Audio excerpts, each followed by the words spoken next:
location PA. We make sure that the set is secure and everything's running smoothly. Yes, I am very important to the production. You could not do it without me, basically.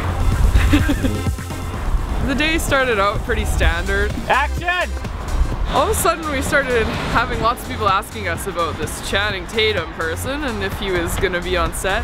They're keeping it really hush-hush, even the crew doesn't know where they're keeping him, but the excitement is building. Eventually more and more giggling girls started showing up.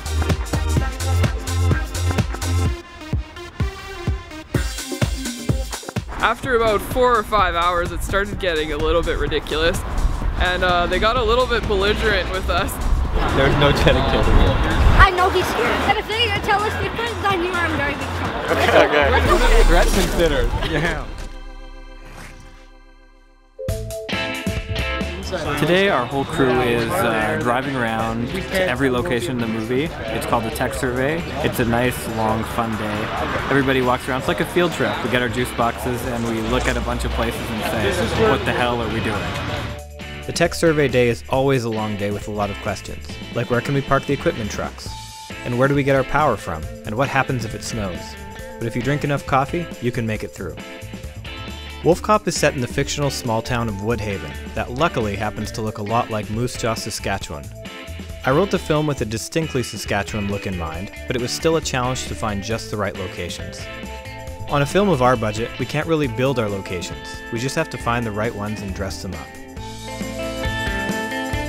Luckily, we had a great location manager, Murray McDonald. And you can explain to Casey and him what you want and we can deal with that? Sure. He scoured the province and found some pretty amazing spots. The biggest location challenge on Wolfcop is that we have so many exteriors and the weather isn't always cooperative.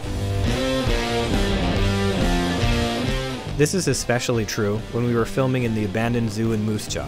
Nice and warm for day 6. The cold was a little, it was a little tough. There was one scene where my face froze and I couldn't make words. Despite all the challenges, I think the locations, and yes, even the wonky weather, made for an interesting look. Blowing snow is very cinematic, and while I didn't necessarily enjoy shooting in it, I think the look is well worth it. Really? At first we were a little scared about the process because he's on screen so much. Right away, the choices were obvious. It is a big process getting him turned into Wolfcop. You step back a bit and you go like, man, what if my grade 8 teacher saw this?